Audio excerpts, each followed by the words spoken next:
Welcome to Ask the Professor Live. I'm your host, Professor Ben, and we get together live usually on Wednesdays. Today, we're doing it on Tuesday and Wednesday, and maybe even some more. Why not? Because we're here. And we talk about all things business, all things influence, and of course, your questions. That's what matters the most. So ask your questions in the comments. We'll do our best to get to them in the show as we're going through our topic of the day. Before we introduce the topic, let's introduce Ari, our producer and our director of client services over here at Benchmark. Ari, thank you for jumping in and joining us. Of course. I love the intro. It definitely says everything about what it takes to be successful. It takes the blood, the sweat, and the tears to get it going. Blood, sweat, and tears. That is hopefully none of those, but and you know what? Probably appropriate today because we're hearing thunder in the background between my house, your house, our locations. It is pretty rough thunder out there. So for those of you that are in Florida, you're probably hearing it. If you're outside of Florida, hopefully you got sunny skies, unlike what we have here in the Sunshine State. So our topic for today, you can see at the bottom, we're talking about embracing healthy conflict in the workplace. And I'm coming off a group team development where we're talking about this, and I got a chance just to hear the real cost of people staying silent, of not being willing to raise their hand on a team and say, hey, there's some conflict here. Something's not working. And there's actually an article out. This was published by Gallup. So I'm gonna attempt, Ari, to see if I can't share my screen here. The cost of conflict in the workplace. I did pretty good, didn't I? Yeah, you did. The cost of conflict in the workplace. And Gallup estimates that there's about a $350 billion price tag on unresolved conflict in the workplace. You know, that's really interesting how you said some team members may be silent in avoiding that conflict, and that is part of conflict. It doesn't have to be disagreements going head to head. The silence is also part of it, and that attributes to that large money number. Yeah, that's a great point, right? So we think everything's going well, everything's cool. Hey, there's no one saying anything's wrong, so maybe things are okay. And to your point, it's actually wrong. Because if people are not willing to speak up, if they're not willing to stick their neck out a little bit, maybe because the environment doesn't allow it. Maybe it's because the last person that spoke up got shunned down, or even worse in some situations. And so now there's something wrong, somebody's smelling smoke, right? And they're not willing to stick their neck out. Oh man, that is such a good analogy. You're smelling the smoke. You're not saying anything. Someone else could be smelling the smoke, and it's just affecting the whole team as a whole, and it's just taking the team down. Yeah, absolutely. Bad news. I mean, totally bad news. So for small teams, small organizations, we can't afford this. We can't afford to have this kind of conflict, this kind of environment where people are not willing to speak up. And then, of course, for large teams, creates a snowball effect. And you see one team to the next spread like wildfire, and people not mentioning things that need to be improved, not going head to head with where resources could be better allocated or what the conflict is of the day. That's a scary place. I mean, a really scary place to be. Yeah. So check out this interesting visual here. What happens when we don't resolve conflict? So we know conflict is expensive. We know we're not getting things done. Let's really see if we can distill this. See if anything sticks out to you, Ari, on this one.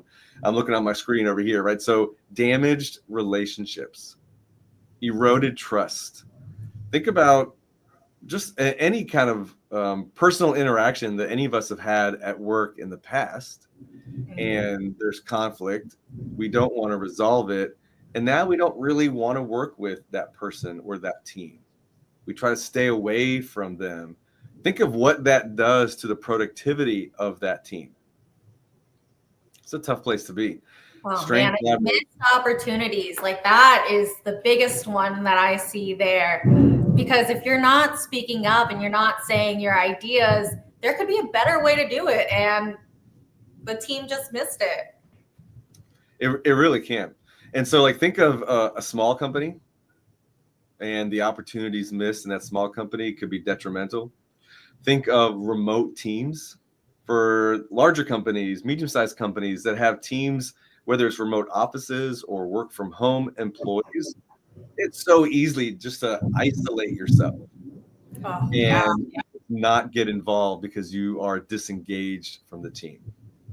That can be a problem, right? That can be a Yeah, problem. I mean, Ben, you and I have it here. It's like if we have a problem, I'm coming to you and say, "Hey, Ben, I've got issues. Let's bounce these ideas off of each other." And usually we come out with a great solution. And if you're working remote, you're not doing that. You're probably stuck with a not a great ending to your problems.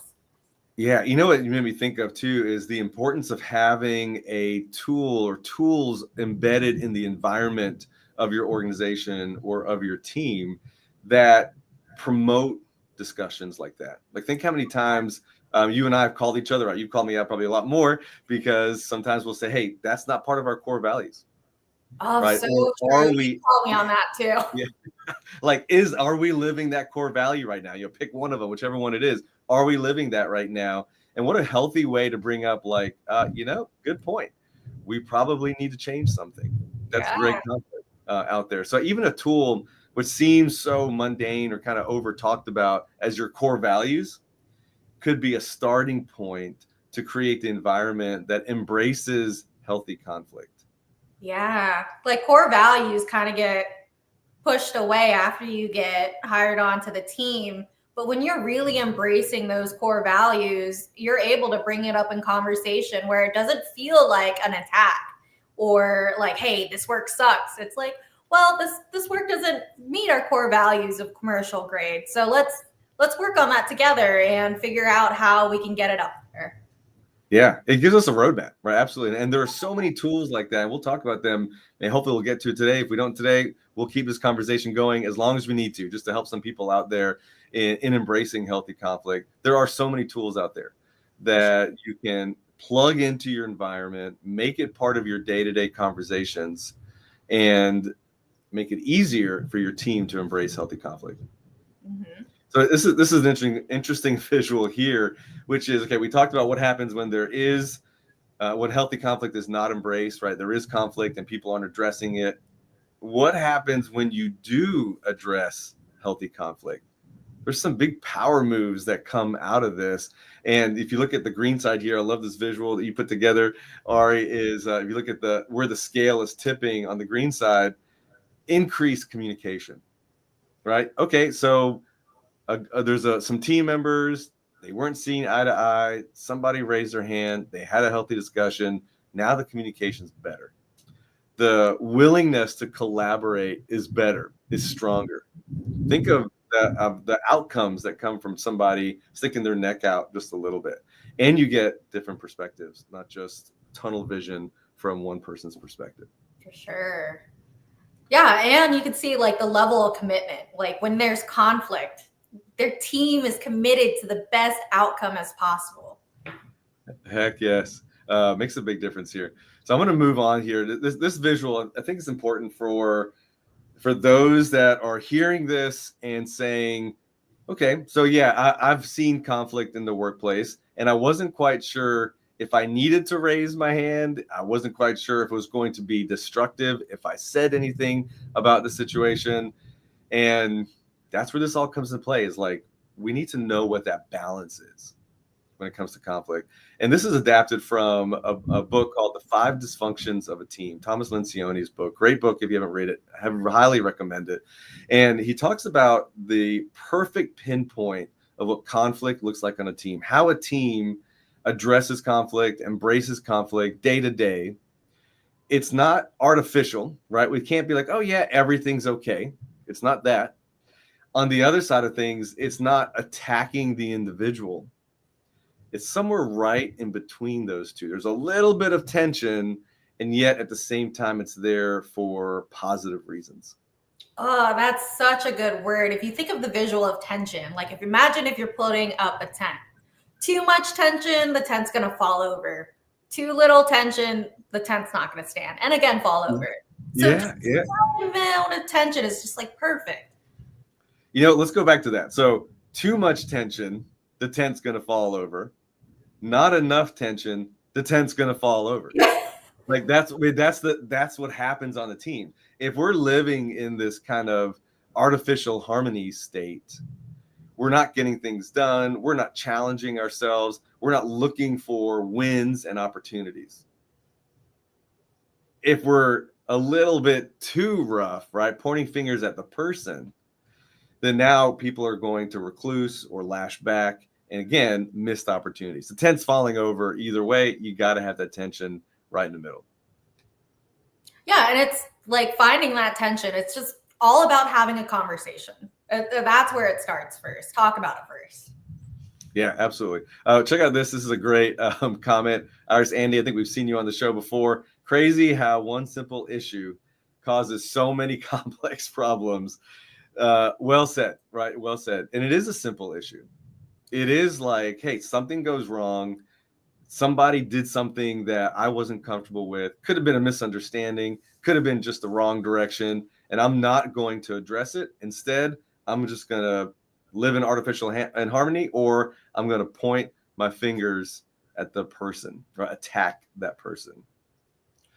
So let's take a look at this one here. So conflict in the workplace, we got healthy conflict. What does that look like? We're talking about conflict. We're talking about embracing it in a healthy way. What does that look like versus what unhealthy conflict looks like? And sometimes, I don't know about you, Ari, I like to go on the negative side. Like, what is it? What are you not supposed to do? Yeah. And that can help me realize, okay, if you're not supposed to do this, you are supposed to do this.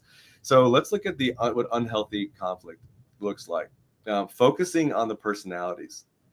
Ben, you always mess this up. Right? That probably should be said a lot more often, but luckily it's not. We do embrace healthy conflict.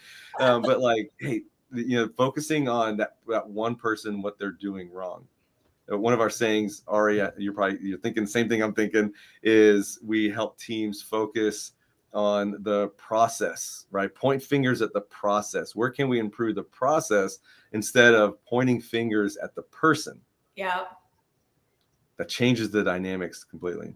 Yeah, and it prevents those damaged relationships and builds that team cohesion. It's like, how can we prevent this from happening again? Heck yeah. Check these out. So negative emotions, aggressive behavior, one person trying to dominate, not getting insights from the others. All of those things create negative emotions. And again, people pulling back, missing those opportunities. On the other side of this, let's look at the healthier side. Okay, now that we know what not to do, what should we do? There's that focus on the process, focus on the issues, right? So you're pointing fingers at the process, not to people. Mm-hmm. Have that open communication. Be constructive in the solutions. A lot of times when I'm dropping the ball on something, you come with some ideas. So thank you for doing that. That helps so much. Like, hey, here's some ideas. What do you think about these? Versus, hey, Ben, no, stop doing that. That's bad. Right? So really helps. Healthy conflict is being like a little bit proactive and like kind of thinking around the box instead of saying, no, let's get canceled. Canceled. Yeah, you're out. We get, thank you, 505. 505, enter here. Interesting screen name. Thank you for that. And you're cheering us along. So we always appreciate that. That helps a lot with the that definitely makes our life a little more fun. So let's put the professor into Ask the Professor. We'll get a little bit academic here, or getting some academia on the Thomas-Kilmann model of conflict.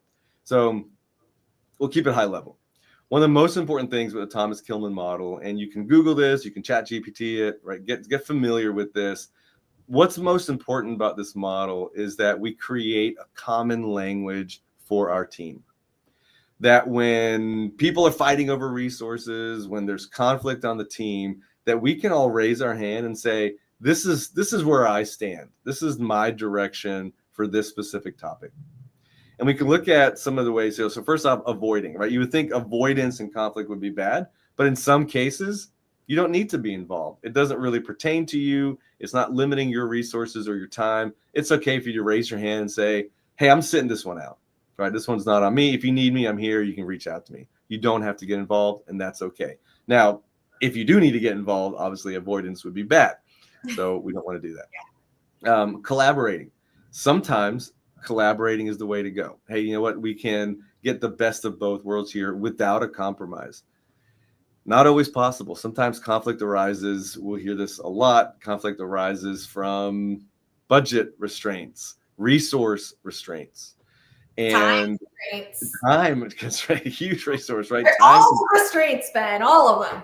They're all bad, right? They're all like, they're holding us back. So, we can raise our hand and say, hey, we're competing for this budget. We're competing for time here.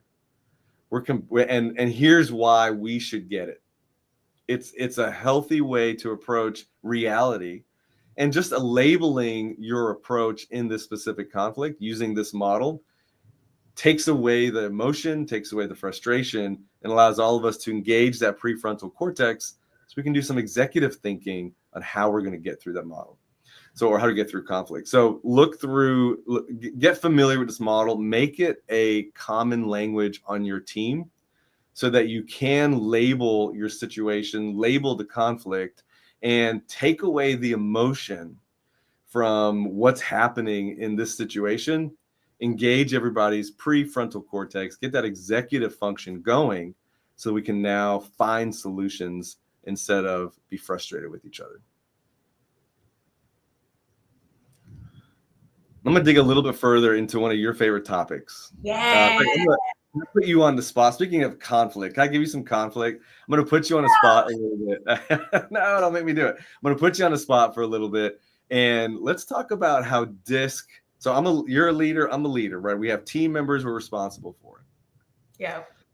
How does DISC play a role in how you might address conflict versus how I might, versus how June might, versus how Indy might, versus how Jeff might, right? Like, how does DISC play a role here? Give us an overview if I can put you on the spot. Oh man, my hands are sweating. I hate the thought of conflict. But you know what? I approach it in a different way. I embrace healthy conflict and I'm like, okay, we got to get this figured out. I can't avoid it because if I avoid it, it's not going to get done. Something's going to fester and grow into like something horrible. So approaching it with care and say, hey, I really appreciate the work that you put into it, but let's figure out a way how to make it better. Ben, you're a D style. I know it's going to be a little bit different. How do you approach conflict? All right. So that's thanks for putting me on the spot there for that. Yeah, you're welcome. D style, DC, right? So is my DISC style. So I'm thinking of the details. I'm thinking about what went wrong, and I want to address it as quickly as possible. Notice those two things do not involve the people side of the interaction.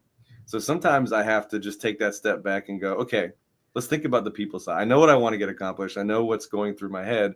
Let's think about the people side. And I just take the 2 to 3 seconds to be intentional with some of my normal blind spots.